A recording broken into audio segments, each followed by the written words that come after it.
Hello everyone, welcome to Samta Education Trust. This is Neelam, your mentor for English, and guys, today we are going to discuss verbs. तो बात करें अगर verbs की, अगर simple language में कहा जाए तो verb is nothing but an action word. Hindi में अगर कहा जाए तो हम इसे कहते हैं क्रिया. क्रिया मतलब कुछ करना, ओके, जैसे कि eat, walk, टॉक, जंप, ये सारे क्या हो जाएंगे हमारे एक्शन वर्ड्स, तो इन्हें हम कहते हैं वर्ब. अब वर्ब जो होता है ये दो कैटेगरी में डिवाइड किया जाता है. First one is main verb and second one is auxiliary verb. Main verb की अगर बात करें तो मेन वर्ब के दो टाइप्स होते हैं, ट्रांजिटिव एंड इंट्रांजिटिव. तो ट्रांजिटिव वर्ब ऐसा वर्ब होता है that requires object after it, मतलब उसके बाद हमें ऑब्जेक्ट की जरूरत होती है. एंड इनट्रांजिटिव वर्ब ऐसा वर्ब होता है जिसके बाद डायरेक्ट ऑब्जेक्ट की कोई जरूरत नहीं होती, या ऐसा वर्ब होता है that doesn't require direct object after it. For example, she teachers me. तो यहां पर अगर बात करेंगे, शी क्या हो जाएगा, सब्जेक्ट, टीचर्स यहाँ पर क्या हो जाएगा, वर्ब, एंड मी क्या है यहाँ पर, ऑब्जेक्ट. तो हम देख पा रहे हैं कि ये जो शी है, सब्जेक्ट मतलब होता है डूअर ऑफ द एक्शन, कि जो सेंटेंस में एक्शन परफॉर्म कर रहा है, तो शी परफॉर्म कर रही है. कौन सी एक्शन है, टीचर्स, मतलब कि ये वर्ब है. एंड ये टीच करने की एक्शन डायरेक्टली किस पर ट्रांसफॉर्म हो रही है, डायरेक्टली किस पर पास हो रही है, मी पर, है ना. तो यहाँ पर ये मी क्या हो जाएगा, ऑब्जेक्ट. सेकेंड एग्जाम्पल देखते हैं. He writes a letter. He writes a letter. तो यहाँ पर देखिए ये ही क्या है, सब्जेक्ट है. राइट्स क्या हो जाएगा यहाँ पर, वर्ब. और ये राइट करने की एक्शन डायरेक्टली किस पर ट्रांसफर हो रही है, किस पर पास हो रही है, इस लेटर पर. सॉरी, ये लेटर है, ओके. तो ये लेटर क्या हो जाएगा यहाँ पर, ऑब्जेक्ट. फिर मैं अगर बात करूं इनट्रांजिटिव की, तो इनट्रांजिटिव के लिए हम यहाँ पर एग्जाम्पल लेंगे. She cried a lot. She cried a lot. तो she यहाँ पर अगेन सब्जेक्ट है, cried यहाँ पर वर्ब है. और ये क्राई करने की एक्शन किस पर हो रही है हमें पता चल रहा है क्या, नहीं, मतलब यहाँ पर कोई ऑब्जेक्ट प्रेजेंट नहीं है. मतलब कि ये जो वर्ब है क्राइड, ये क्राइड कैसी वर्ब है, इनट्रांजिटिव वर्ब है. अब ये सेंटेंस हमने फर्स्ट देखा था, इस सेंटेंस में ये टीचर्स ट्रांजिटिव वर्ब थी, क्योंकि इसके बाद ऑब्जेक्ट प्रेजेंट था, या इसके बाद ऑब्जेक्ट प्रेजेंट होना जरूरी था. लेकिन यहाँ भी देखेंगे, अगर ही राइट्स क्या राइट करता है, लेटर, तो यहाँ पर भी ये जो वर्ब थी ये ट्रांजिटिव वर्ब थी. लेकिन यहाँ देखिए ये जो क्राइड है ये इनट्रांजिटिव वर्ब है, ओके. सेकेंड एग्जाम्पल देखते हैं इनट्रांजिटिव का. She came on time. She came on time. तो यहाँ देखिए शी क्या है, सब्जेक्ट है, केम क्या है यहाँ पर, वर्ब है. और यहाँ पर केम एक्शन किसी वर्ब ऑब्जेक्ट पर ट्रांसफर हो रही है क्या, नहीं, तो मतलब यहाँ भी ऑब्जेक्ट प्रेजेंट नहीं है. ये केम भी क्या हो जाएगा, इनट्रांजिटिव वर्ब. अब थोड़ा कंफ्यूजन हो रहा होगा कि ट्रांजिटिव वर्ब कैसे पहचाने और इनट्रांजिटिव वर्ब की कैसे पता चले कि इसके बाद ऑब्जेक्ट आना जरूरी है या नहीं है. तो एक ट्रिक होती है चेक करने की, to check whether object is present or not, और sorry, to check whether the given verb is transitive or intransitive. उस ट्रिक को भी हम देखते हैं इसी एग्जाम्पल की हेल्प से देखेंगे.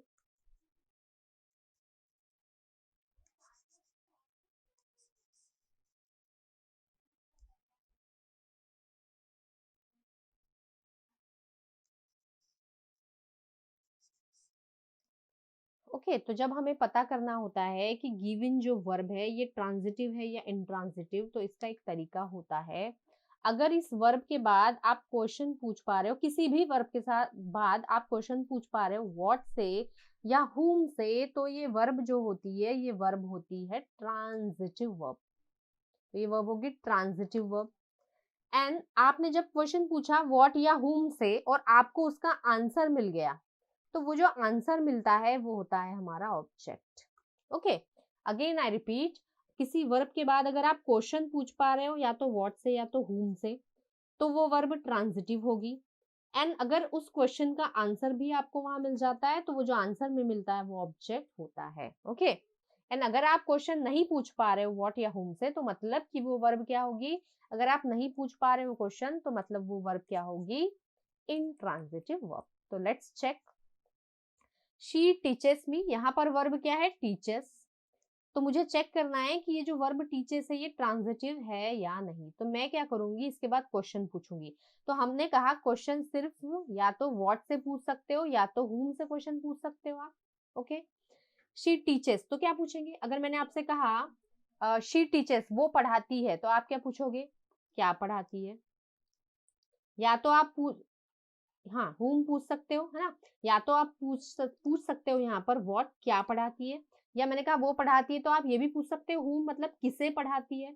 तो मतलब कि हम इसके बाद whom से भी क्वेश्चन पूछ पा रहे हैं, व्हाट से भी क्वेश्चन पूछ पा रहे हैं। मतलब कि ये जो टीचर्स वर्ब है ये कैसी वर्ब है? ट्रांजिटिव वर्ब है ना? अगर सिर्फ व्हाट से भी पूछ पा रहे हैं तो भी वर्ब ट्रांजिटिव होती है, सिर्फ whom से भी पूछ पा रहे हो तो भी वर्ब ट्रांजिटिव हो गए। लेकिन यहाँ टीच के केस में क्या हो रहा है? दोनों से हम पूछ पा रहे हैं, मतलब कि ये जो वर्ब है ये कैसी वर्ब है? ट्रांजिटिव वर्ब है। अब यहाँ पर देखते हैं, ही राइट्स अ लेटर। तो अगर मैंने कहा वो लिखता है तो आप क्या पूछोगे मुझे? whom पूछ सकते हो क्या? वो लिखता है किसे? नहीं, किसे तो नहीं ना, किसी को थोड़ी ना लिखेगा। तो यहाँ whom से तो क्वेश्चन नहीं पूछ पा रहे हो आप।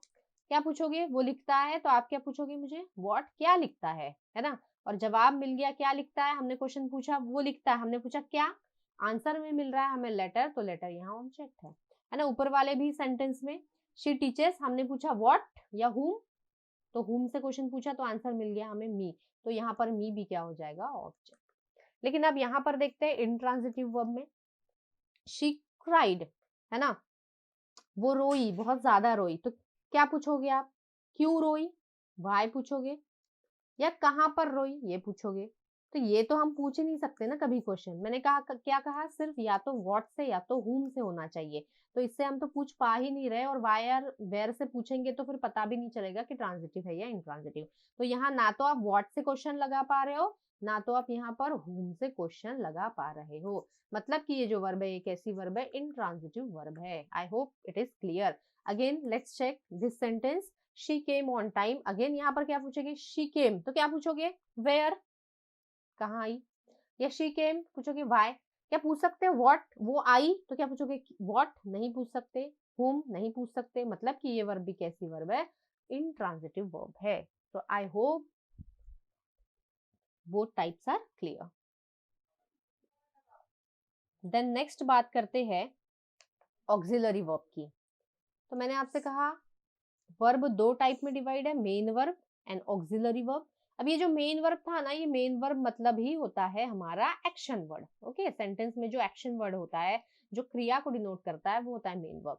अब ऑक्सिलरी वर्ब की बात करें तो ऑक्सिलरी वर्ब का मतलब होता है हेल्पिंग वर्ब। हेल्पिंग वर्ब मतलब ऐसे वर्ब जो हमें हेल्प करते हैं, किसी सेंटेंस को फॉर्म करने में मदद करते हैं। ओके, तो ऑक्सिलरी वर्ब के यहाँ पर दो टाइप्स है, first is primary auxiliary and second is model verb. तो प्राइमरी ऑक्सिलरी की अगर बात करें तो प्राइमरी ऑक्सिलरी भी तीन टाइप्स का होता है। First is to be form. To be form में आते हैं is, am, are, was, were, being and been. ये होते हैं to be form of verbs. Then बात करें टू डू फॉर्म की, तो टू डू फॉर्म होते हैं डू, डज एंड डिड। अगर बात करें नेक्स्ट फॉर्म तो ये होता है to have form. To have form मतलब हैज, हैव एंड हैड, तो ये कहलाते हैं टू हैव फॉर्म। मतलब प्राइमरी ऑक्सिलरी वर्ब जो होते हैं इसकी थ्री फॉर्म्स होते हैं, to do form, sorry to be form, is, am, are, was, were, being, been. To do form मतलब कि do, does and did, and to have form मतलब कि has, have and had. So कभी भी अगर आपको कभी क्वेश्चन में दिख जाए कि this verb is followed by to be form या टू डू फॉर्म, तो कंफ्यूज नहीं होना है, हमेशा याद रखना है टू बी फॉर्म हम इन्हें कहते हैं, टू डू फॉर्म इन्हें कहते हैं, एंड टू हैव फॉर्म मतलब कहा जा सकता है कि ये जितने भी है ये सारे क्या है? प्राइमरी ऑक्सिलरी वर्ब्स है। प्राइमरी ऑक्सिलरी वर्ब्स मतलब क्या होता है? हेल्पिंग वर्ब जो हेल्प करते हैं किसी सेंटेंस को फॉर्म करने में। देन बात करें मॉडल वर्ब्स की, तो मॉडल वर्ब जो होते हैं can, could, should, will, shall, ought, और जितने भी और भी बहुत सारे ओके जो हम डिस्कस करने वाले हैं नेक्स्ट कुछ अपकमिंग हमारे लेसन्स में। सो गाइस, अब ये जितने भी मैंने आपको यहाँ पर टाइप्स बताए, main verb and auxiliary verb, इन्हें सबको हम मिलाकर कहते हैं फाइनाइट वर्ब्स। ये जितनी भी हमने कैटेगरीज देखी इन्हें हम कहते हैं फाइनाइट वर्ब। अब ये फाइनाइट वर्ब क्यों कहते हैं? क्योंकि ये जितने भी वर्ब हैं, मेन वर्ब की बात करूं, मेन वर्ब में क्या आ जाता है? राइट, डांस, जंप, ईट, है ना, जो एक्शन वर्ड्स होते हैं, जो क्रिया जिन्हें हम कहते हैं, तो ये मेन वर्ब्स होते हैं। फिर हेल्पिंग वर्ब में ये इज, एम, आर, वॉज, वर, ये कैन, कुड, शुड, वुड, तो ये जितने भी वर्ब्स है ये सारे फाइनाइट वर्ब कहलाते हैं। फाइनाइट वर्ब का मतलब क्या होता है? ऐसे वर्ब जो सब्जेक्ट के अकॉर्डिंग या जो टेंस के अकॉर्डिंग चेंज होते हैं। फाइनाइट वर्ब मतलब ऐसे वर्ब जो सब्जेक्ट के अकॉर्डिंग या टेंस के अकॉर्डिंग चेंज होते हैं। फॉर एग्जाम्पल,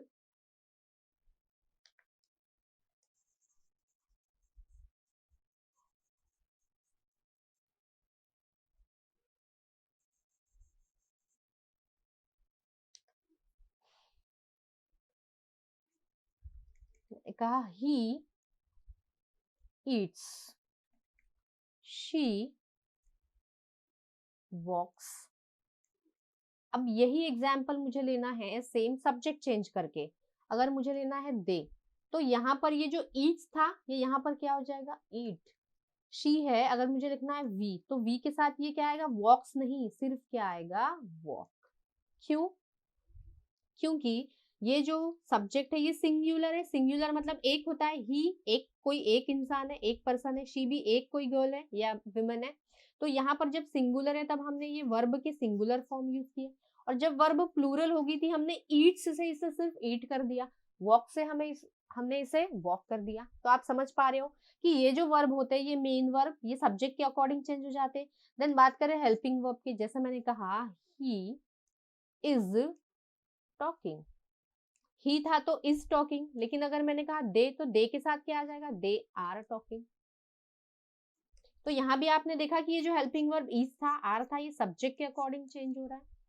ओके, देन अगर बात करें टेंस के अकॉर्डिंग, तो ये जो वर्ब्स होते हैं मेन वर्ब या हेल्पिंग वर्ब ये टेंस के अकॉर्डिंग भी चेंज होते हैं।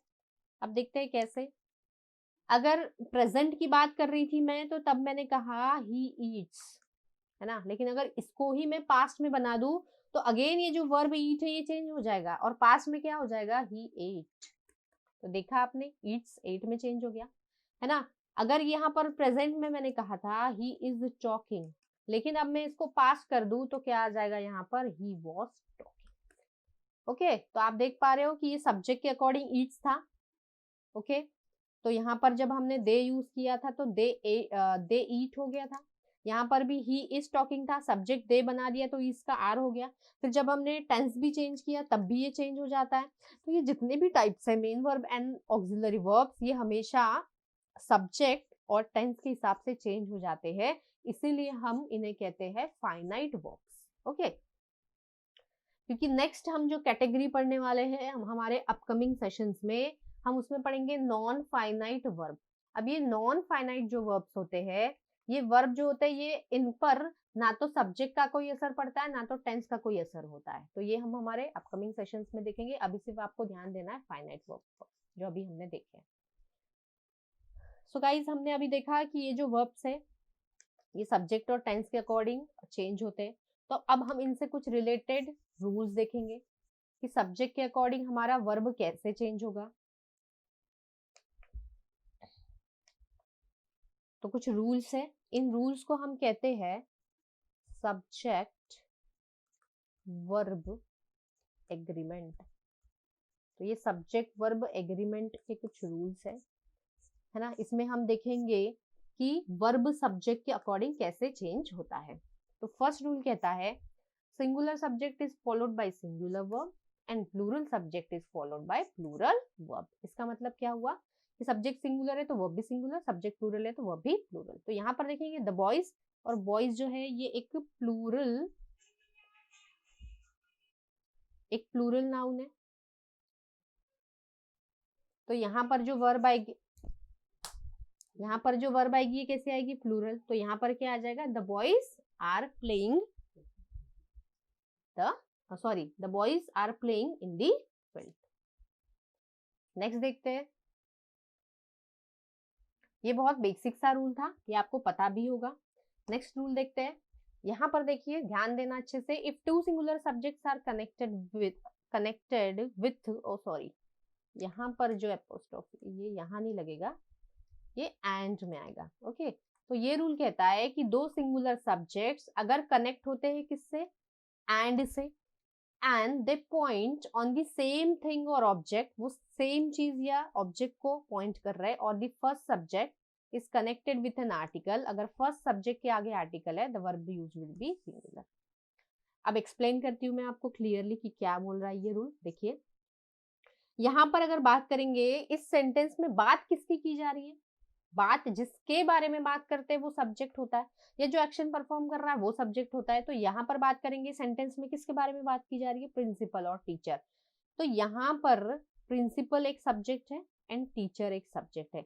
तो ये रूल कहता है कि दो अलग अलग सब्जेक्ट अगर कनेक्ट हो किससे, एंड से, एंड अगर कोई आर्टिकल क्या होते हैं, ए एन और द, ये ए एंड द आर्टिकल होते हैं।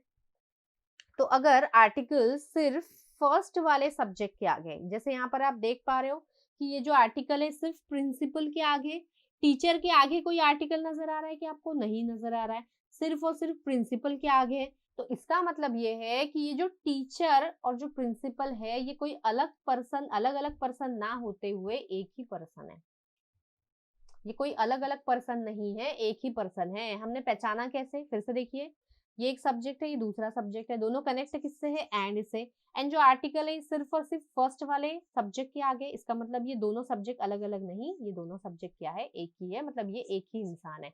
जो इंसान टीचर है वही इंसान प्रिंसिपल है। तो इसीलिए वर्ब कैसी होनी चाहिए, सिंगुलर, क्योंकि बात तो एक ही इंसान की जा रही है, इसलिए यहाँ पर हैव नहीं, क्या हो जाएगा यहाँ पर, has. Okay,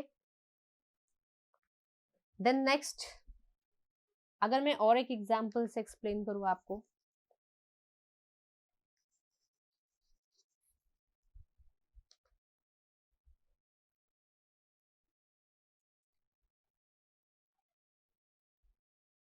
the painter and philosopher, the painter and philosopher have arrived, painter और फिलोसोफर आ चुके हैं। अगेन यहाँ पर देखिए गाइस, ये एक सब्जेक्ट है फर्स्ट, सेकंड सब्जेक्ट फिलोसोफर है, दोनों सब्जेक्ट कनेक्टेड किससे है, एंड से, एंड हम देख पा रहे हैं कि जो आर्टिकल है ये सिर्फ और सिर्फ किसके आगे है, पेंटर के आगे है, फिलोसोफर के आगे कोई आर्टिकल है नहीं है, मतलब कि ये दोनों जो पर्सन है क्या है, ये एक ही है, मतलब ये दोनों जो सब्जेक्ट है ये किसी एक ही पर्सन को डिनोट कर रहे हैं, मतलब कि जो इंसान पेंटर है वही इंसान फिलोसोफर है। इसीलिए जो वर्ब आएगी वो सिंगुलर, क्योंकि एक इंसान की बात करते हैं, एक इंसान की बात करते हैं तब वर्ब हमेशा कैसी होती है, सिंगुलर ही होती है। तो यहाँ पर क्या हो जाएगा, हैव नहीं होगा, क्या हो जाएगा, हैज। अब जैसे यहाँ पर देखिए एक और एग्जाम्पल दिया है इसे एक्सप्लेन करने के लिए इस रूल को clearly, a black and a white cow is grazing in the field. Okay, a black and a white cow is grazing in the field. तो यहाँ पर देखिए सब्जेक्ट क्या है, ब्लैक, एंड दूसरा सब्जेक्ट क्या है, व्हाइट। तो यहाँ आप देख पा रहे हो इस सेंटेंस में कि इस ब्लैक के आगे भी एक आर्टिकल लगा हुआ है,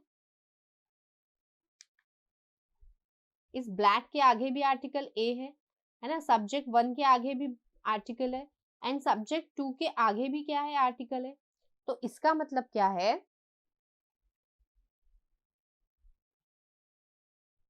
ओके ओके ओके ओके, अच्छा ये जो सेंटेंस है इसमें सॉरी कुछ मिस्टेक हो गई है,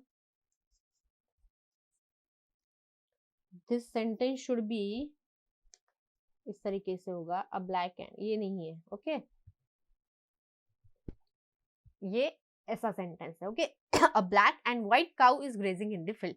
इसका मतलब क्या है कि यहाँ पर देखिए फर्स्ट सब्जेक्ट ब्लैक है, दूसरा व्हाइट है, लेकिन आर्टिकल सिर्फ और सिर्फ एक ब्लैक के पहले, इसका मतलब ये ब्लैक और व्हाइट काउ अलग अलग नहीं है, ये एक ही काउ की बात की जा रही है। कि वो व्हाइट और ब्लैक दोनों कलर की, ठीक है। तो ये जो काऊ है ये एक ही काऊ है, इसलिए क्या आया मतलब ये सेंटेंस क्या है, बिल्कुल सही है। नेक्स्ट सेंटेंस देखते हैं।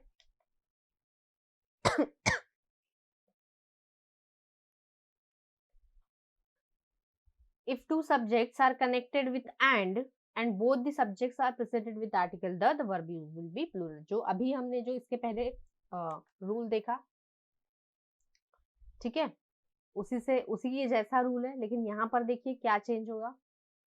यहाँ पर देखिए पहला जो सॉरी प्रिंसिपल ये होता है इसका spelling, the principal and the teacher has gone. तो यहाँ देखेंगे सब्जेक्ट 1 प्रिंसिपल है, सब्जेक्ट 2 टीचर है, और यहाँ देख पा रहे हो प्रिंसिपल के आगे भी द है एंड टीचर के आगे भी द है। इसका मतलब प्रिंसिपल कोई एक पर्सन अलग है एंड टीचर कोई एक पर्सन अलग है। मतलब कि ये दो अलग अलग पर्सन है, क्योंकि कैसे पता चल रहा है, इन आर्टिकल से। इसके पहले जो रूल देखा हमने, वहां पर आर्टिकल सिर्फ फर्स्ट सब्जेक्ट के आगे था, यहाँ पर जो आर्टिकल है फर्स्ट सब्जेक्ट के भी आगे एंड सेकंड सब्जेक्ट के भी। तो ये आर्टिकल से हमें पता चल गया कि दोनों पर्सन अलग अलग है, इसलिए यहाँ पर हैज नहीं आएगा, क्या आ जाएगा, हैव, क्योंकि यहाँ दो लोगों की बात की जा रही है।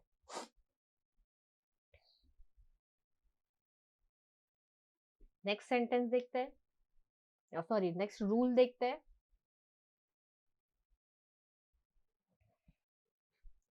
नेक्स्ट रूल कहता है following pairs of nouns are supposed to be singular and followed by singular verb।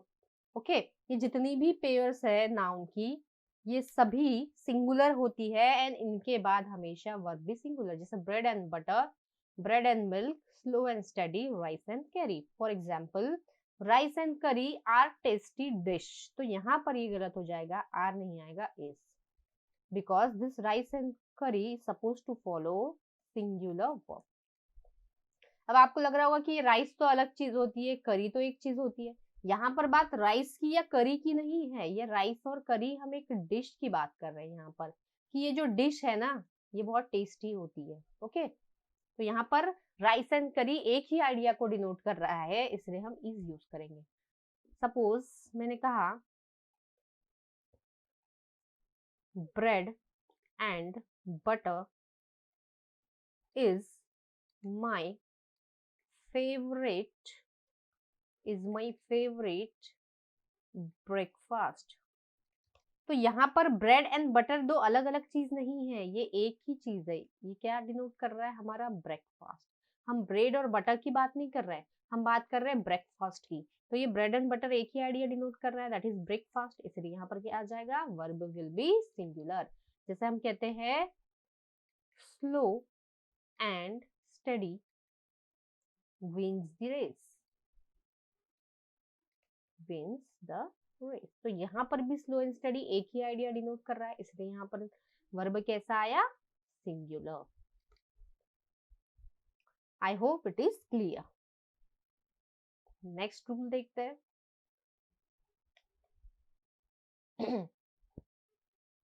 Next rule कहता है if each and every is used before two or more subjects the verb used will be singular.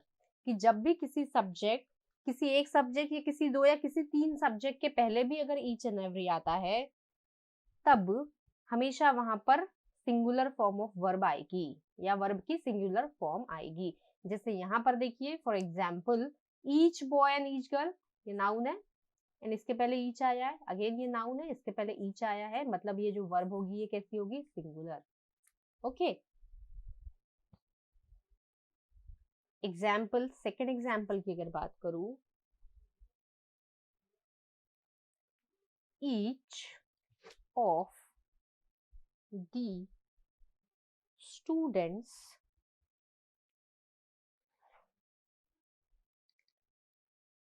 Are obedient, each of the students are obedient। तो यहाँ देखिए again each आया है, ये students यहाँ पर नाउन है, तो वर्ब हमेशा कैसी होगी, singular. each of the students is obedient, और each का मतलब होता है हर एक, तो हर एक की बात की जा रही है, इसलिए यहाँ पर वर्ब कैसी होगी, सिंगुलर। नेक्स्ट रूल देखते हैं।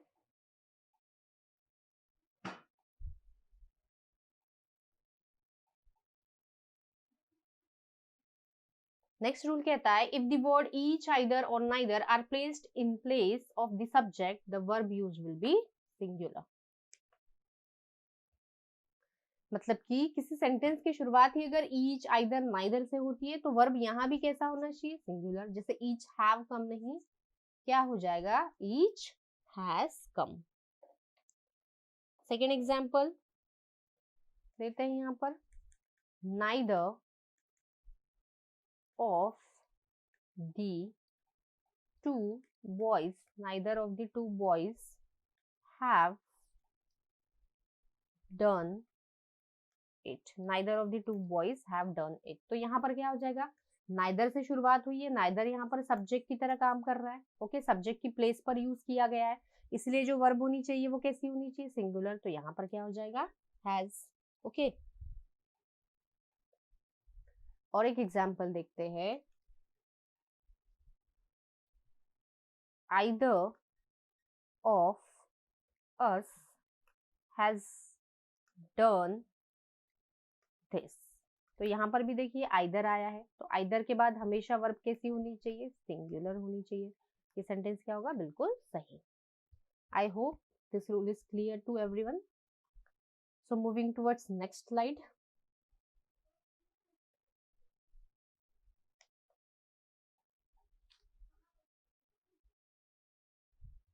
नेक्स्ट रूल कहता है जब भी किसी सेंटेंस में आता है a number of, a number of के बाद हमेशा सब्जेक्ट प्लूरल होना चाहिए। सब्जेक्ट प्लूरल का मतलब होता है कि यहाँ पर ये जो नाउन होगी ना, ये नाउन हमेशा कैसी होनी चाहिए, प्लूरल फॉर्म में। एंड वर्ब जो होगा वो भी हमेशा कैसा होना चाहिए, प्लूरल फॉर्म में, ओके। तो ये क्या रूल, फिर से एक बार रिपीट कर रही हूँ, जब भी आएगा अ नंबर ऑफ के बाद वर्ब हमेशा कैसी होनी चाहिए, प्लूरल, एंड नाउन भी हमेशा कैसा होगा, प्लूरल। एंड अगर इफ आता है द नंबर ऑफ, तो ये द आर्टिकल की वजह से यहाँ पर सब्जेक्ट भी प्लूरल, मतलब नाउन भी प्लूरल आएगा द नंबर ऑफ के बाद, एंड वर्ब भी हमेशा कैसी आएगी, सॉरी एक मिनट, हाँ।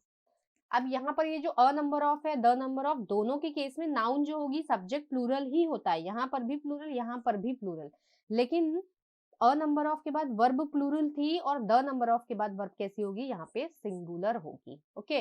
जैसे यहाँ पर देखेंगे अ number of boys has come, तो यहाँ पर अ नंबर ऑफ आया है, और अ नंबर ऑफ के बाद अभी हमने देखा वर्ब कैसी होनी चाहिए, प्लूरल, तो यहाँ पर हैज नहीं होगा, क्या हो जाएगा, हैव, ओके। देन नेक्स्ट देखते हैं द नंबर ऑफ, यहाँ पर द नंबर ऑफ आया है, एंड द नंबर ऑफ के बाद वर्ब कैसी होनी चाहिए, हमने यहाँ पर देखा सिंगुलर, तो यहाँ पर क्या हो जाएगा, इज। नेक्स्ट स्लाइड देखते हैं, नेक्स्ट रूल।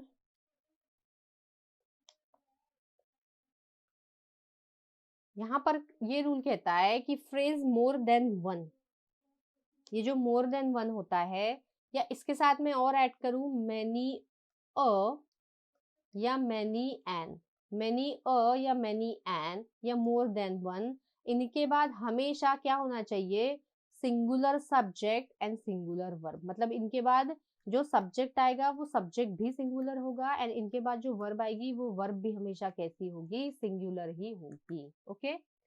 आई रिपीट, जब भी किसी सेंटेंस में या सेंटेंस की शुरुआत होगी मोर देन वन से या मैनी अ से या मैनी एन से, तब हमेशा सब्जेक्ट सिंगुलर होगा एंड वर्ब भी कैसा होगा, यहाँ पर singular. For example, more than one student were present, तो यहाँ पर मोर देन वन आया है, ओके। तो यहाँ पर क्या बोला जा रहा है कि सब्जेक्ट भी सिंगुलर, तो यहाँ स्टूडेंट्स नहीं होगा, सिर्फ क्या हो जाएगा, स्टूडेंट, एंड वर्ब वर्ब नहीं होगी, क्या हो जाएगी, I hope it is clear. For example, एक और एग्जाम्पल लेते हैं, many a students have taken the exam। तो यहाँ पर देखिए many a आया है, एंड इसके बाद नाउन जो होना चाहिए वो सिंगुलर होना चाहिए, तो many a students नहीं, यहाँ क्या हो जाएगा, many a student, और यहाँ पर have नहीं, क्या हो जाएगा, has। I hope it is clear. Next rule देखते हैं।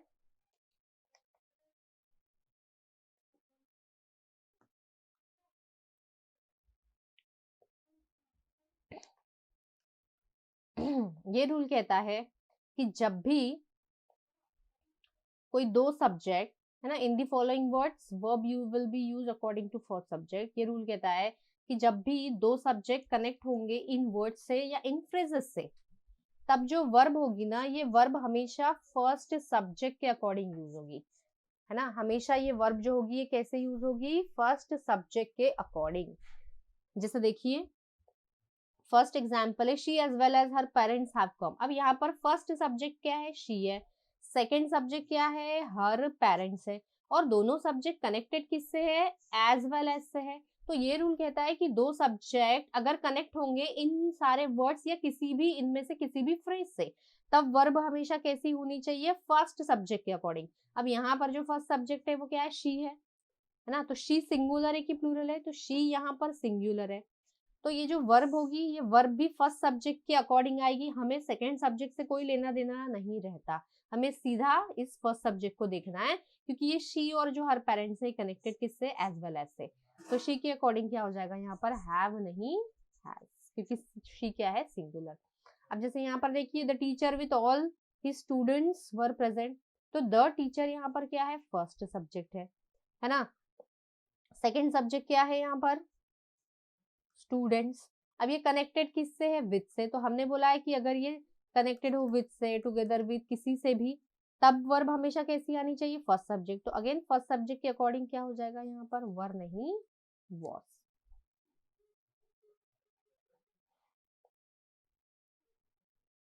नेक्स्ट रूल देखते हैं गाइस।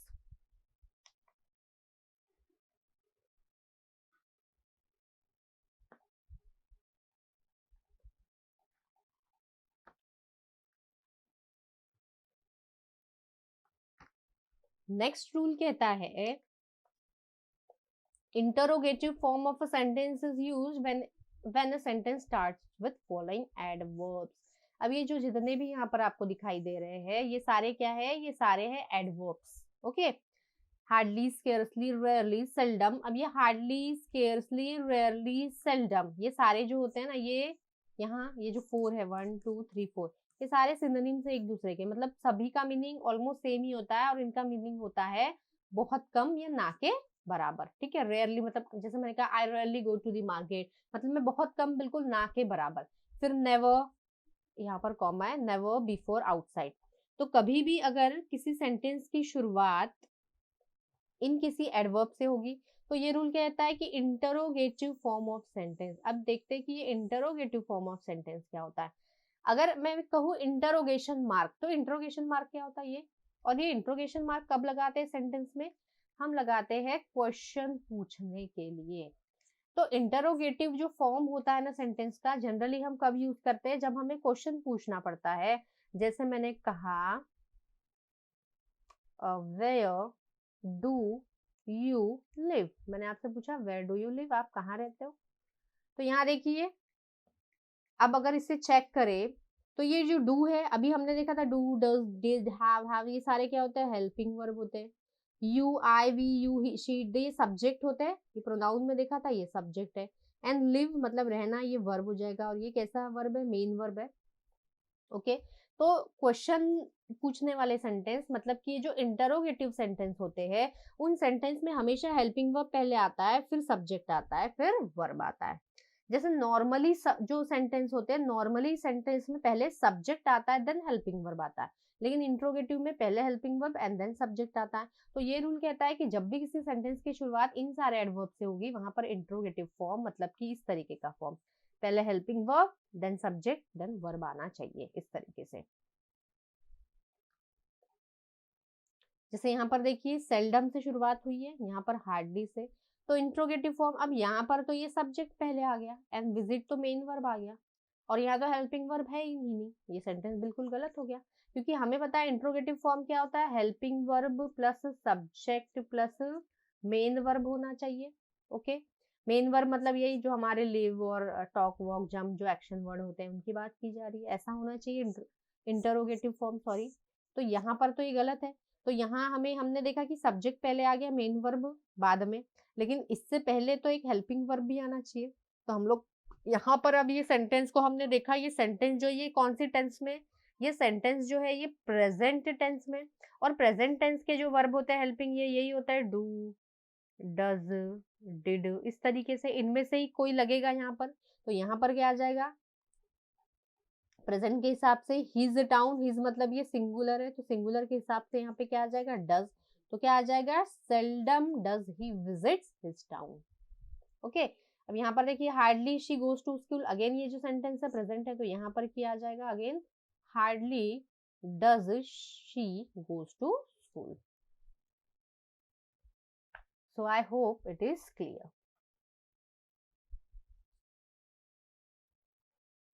नेक्स्ट रूल देखते हैं।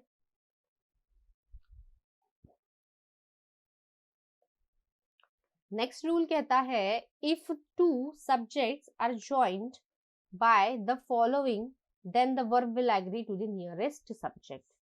एक रूल हमने देखा था जहां पर रूल नंबर मैं आपको दिखा देती हूँ फिर से एक बार, ये वाला रूल, रूल नंबर 9। इस रूल में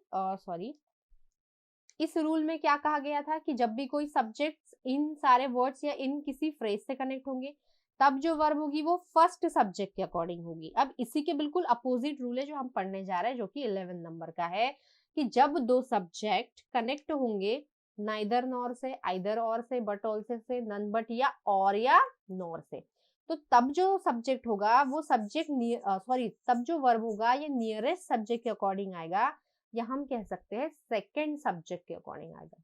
जैसे यहाँ पे देखिए ये राम फर्स्ट सब्जेक्ट है, हिज पेरेंट सेकंड सब्जेक्ट है, कनेक्टेड किससे, नाइदर एंड नॉर से। तो ये रूल कहता है नाइदर नॉर से दो सब्जेक्ट है, तो वर्ब 9th रूल में क्या हो रहा था, फर्स्ट सब्जेक्ट के अकॉर्डिंग वर्ब आ रही थी, लेकिन ये रूल कहता है कि इन सब से कनेक्टेड हो तो सेकंड सब्जेक्ट के अकॉर्डिंग या तो नियरेस्ट सब्जेक्ट। जैसे ये वर्ब है तो इस वर्ब के पास का सब्जेक्ट क्या है, पेरेंट्स है कि राम है, तो ज्यादा पास में ये है, या ये भी कह सकते हैं कि सेकंड सब्जेक्ट यही है, तो इसके अकॉर्डिंग आएगा यहाँ पर वर्ब। ओके, तो यहाँ पर neither Ram nor his parents have कम, तो मतलब यहाँ पर जो गिवन जो वर्ब है ये क्या है, बिल्कुल सही है। तो ये पेरेंट्स के अकॉर्डिंग यहाँ पर हैव आ गया, मतलब ये वर्ब बिल्कुल सही है, पेरेंट्स की बात की जा रही है प्लूरल, तो हैव मतलब ये सेंटेंस क्या है, बिल्कुल सही है। नेक्स्ट गाइस कुछ क्वेश्चंस है related to subject verb agreement, तो देखते हैं अभी जो हमने कॉन्सेप्ट्स पढ़े उनसे भी रिलेटेड कुछ सेंटेंसेस है, यहाँ पर आपको एरर फाइंड करना है ना। As you can see the sentence has been divided into 5 parts, you have to decide which part contains error, and if the sentence is error free you have to mark last option, that is no error.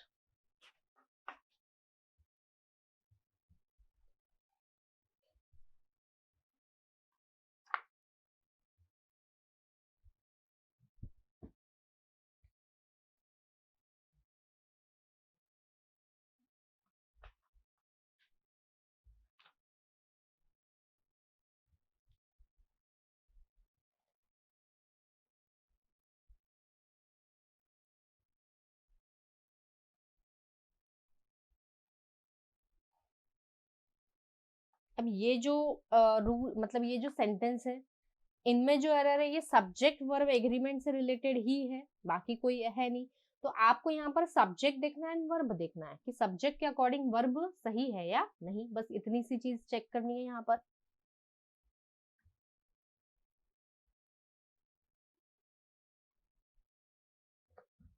So guys यहाँ पर बात करें first sentence की, neither he nor his friends is going out for the shooting of documentary. तो again अभी हमने ये rule देखा था नाइदर नॉर से जब दो सब्जेक्ट कनेक्ट होते हैं,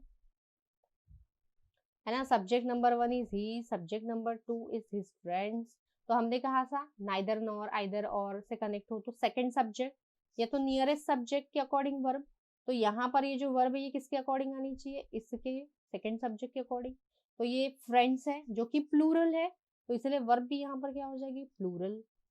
आई होप क्लियर है। Second sentence, most of the girls has bought the apparatus home in order to perform the experiment of chemistry. तो यहाँ पर देखेंगे मोस्ट ऑफ द गर्ल्स, यहाँ पर ये गर्ल्स सब्जेक्ट है, है ना, मोस्ट ऑफ द गर्ल्स या गर्ल्स। हैज बॉट, हैज किसके लिए, अब ये वर्ब, जितने भी वर्ब सेंटेंस में होते हैं हर वर्ब का कोई ना कोई सब्जेक्ट होता है, और इस वर्ब का सब्जेक्ट जो है गर्ल्स है, और गर्ल्स एक कैसा प्लूरल सब्जेक्ट है, तो वर्ब भी यहाँ पर कैसी होगी, प्लूरल, तो यहाँ पर हैज नहीं, क्या हो जाएगा, हैव। देन नेक्स्ट सेंटेंस देखते हैं, Indian politics currently seem to be a battle between juggernaut and a footnote. तो यहाँ अगेन चेक करेंगे, इंडियन पॉलिटिक्स यहाँ पर एक सब्जेक्ट है ना, और ये सब्जेक्ट सिंगुलर है, पॉलिटिक्स एक सिंगुलर वर्ड होता है, नाउन में देखा था हमने। करंटली सीम, अब ये सीम भी एक वर्ब है, ये मेन वर्ब है, और ये वर्ब का सब्जेक्ट क्या है, अगेन इंडियन पॉलिटिक्स, और इंडियन पॉलिटिक्स एक सिंगुलर सब्जेक्ट है, तो वर्ब भी सिंगुलर, तो क्या हो जाएगा, सीम्स। ओके, हमेशा याद रखना ये जो सीम है, ये सीम प्लूरल होता है, और इसका सिंगुलर क्या होता है, सीम्स। ओके, ईट प्लूरल होता है, ईट्स होता है सिंगुलर, वॉक प्लूरल होता है, वॉक्स होता है सिंगुलर, क्योंकि जब एक पर्सन की बात करते हैं, ही की, शी की, तब हम यूज करते हैं ये एक पर्सन के लिए, एक से ज्यादा पर्सन होते हैं मतलब कि दे और वी, तब हम यूज करते हैं ये सारे words. I hope clear. Next देखते हैं सेंटेंस, देखिए क्या एरर हो सकता है।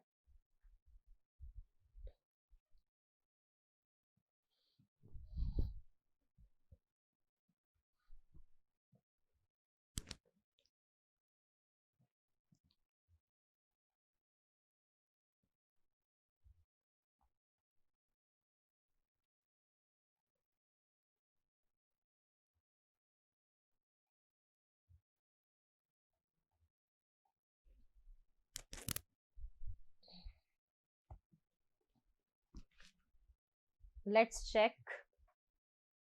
तो यहाँ पर देखिए fourth sentence, electoral politics with its wide रेpertoire of tactics teach you that you can indeed make a self.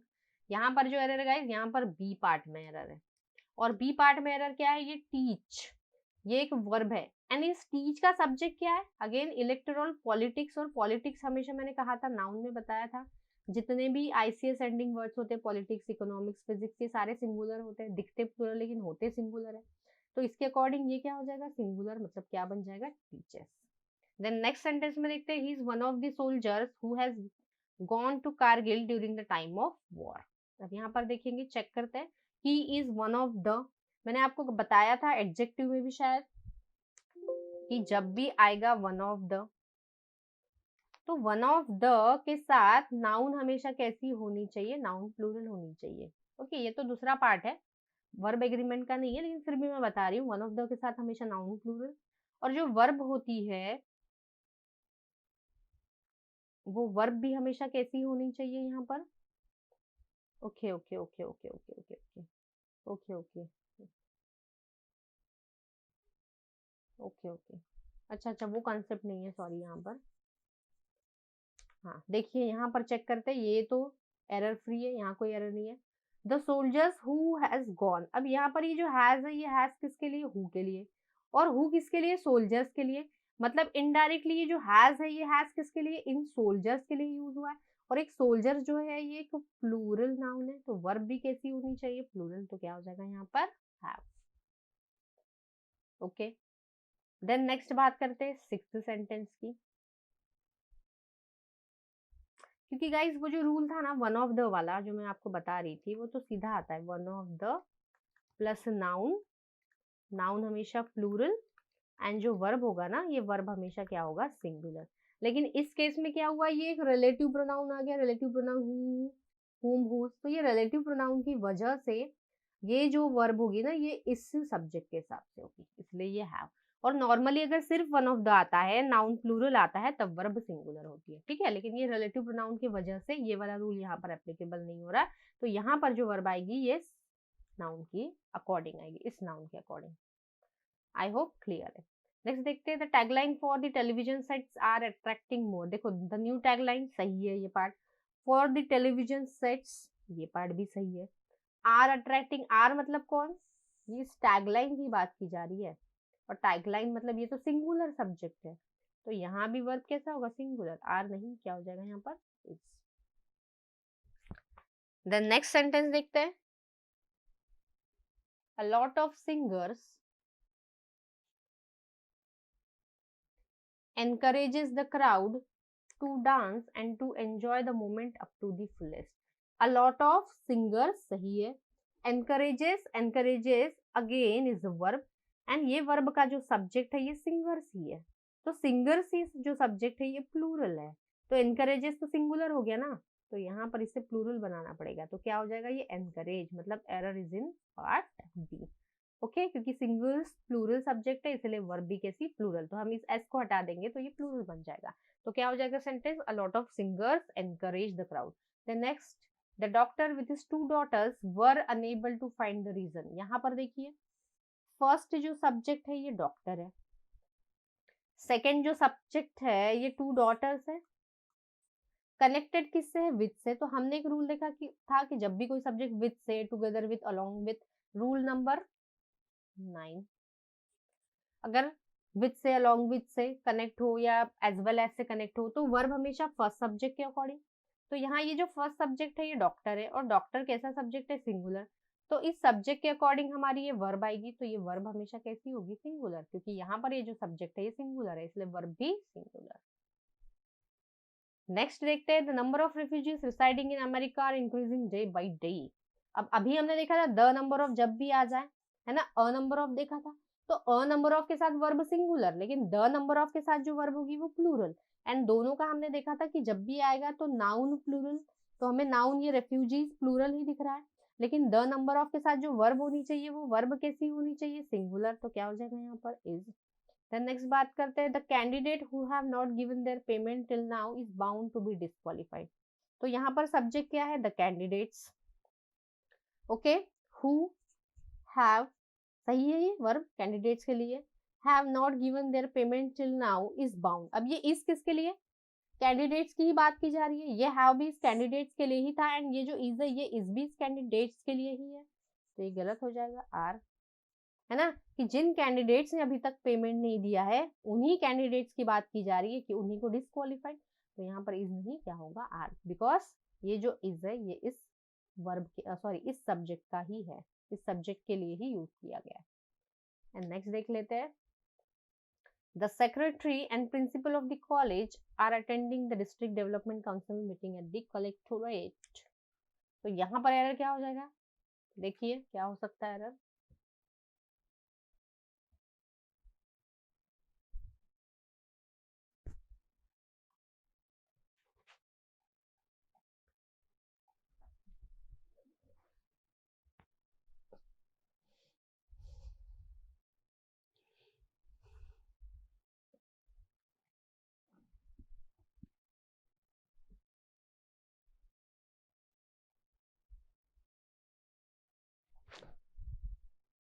अब देखिए सेक्रेटरी फर्स्ट सब्जेक्ट है, प्रिंसिपल सेकंड सब्जेक्ट है. अब यहाँ सेक्रेटरी के आगे सिर्फ और सिर्फ सब्जेक्ट आर्टिकल द लगा हुआ है, मतलब ये दो अलग अलग सब्जेक्ट ना होते हुए ये एक ही इंसान है. ओके, ये दो अलग अलग सब्जेक्ट ना होते ये एक ही पर्सन है, मतलब कि जो सेक्रेटरी है वही प्रिंसिपल है. अभी हमने देखा था कि दो अगर सब्जेक्ट्स है एंड आर्टिकल सिर्फ पहले वाले सब्जेक्ट के आगे, मतलब ये कोई एक ही पर्सन है. इसीलिए यहाँ पर जो वर्ब आएगी ये कैसी आएगी, सिंगुलर, क्योंकि एक ही इंसान की बात की जा रही है यहाँ पे, तो वर्ब कैसी हो जाएगी, सिंगुलर. देन नेक्स्ट बात करें 12 की, there is only one of his novels that are interesting. तो यहाँ देखेंगे वन ऑफ आया, वन ऑफ के बाद जो नाउन आता है वो प्लूरल आता है, और अभी मैंने बताया था जो वर्ब आती है वो क्या आएगी, सिंगुलर. क्योंकि यहाँ पर क्या कहा जा रहा है कि उसकी 100 नॉवेल्स है, सपोज उसकी 100 नॉवेल्स है, तो उन 100 नॉवेल्स में से सिर्फ एक ही नॉवेल की, यहाँ पर ये ओनली वर्ड भी आ गया है कि इन 100 नॉवेल्स अगर सपोज उसने बनाई है, लिखी है, तो उन 100 में से सिर्फ यहाँ पर एक की बात की जा रही है कि सिर्फ जो एक है ना 100 में से सिर्फ एक ही इंटरेस्टिंग है. तो यहाँ पर क्या हो जाएगा, इज. तो इस ओनली की वजह से भी क्लियरली समझ में आ रहा है कि यहाँ पर क्या होना चाहिए, is. I hope this session was very useful to you and all the concepts and rules are clear. So thank you very much guys. Keep studying, keep sharing. Thank you very much.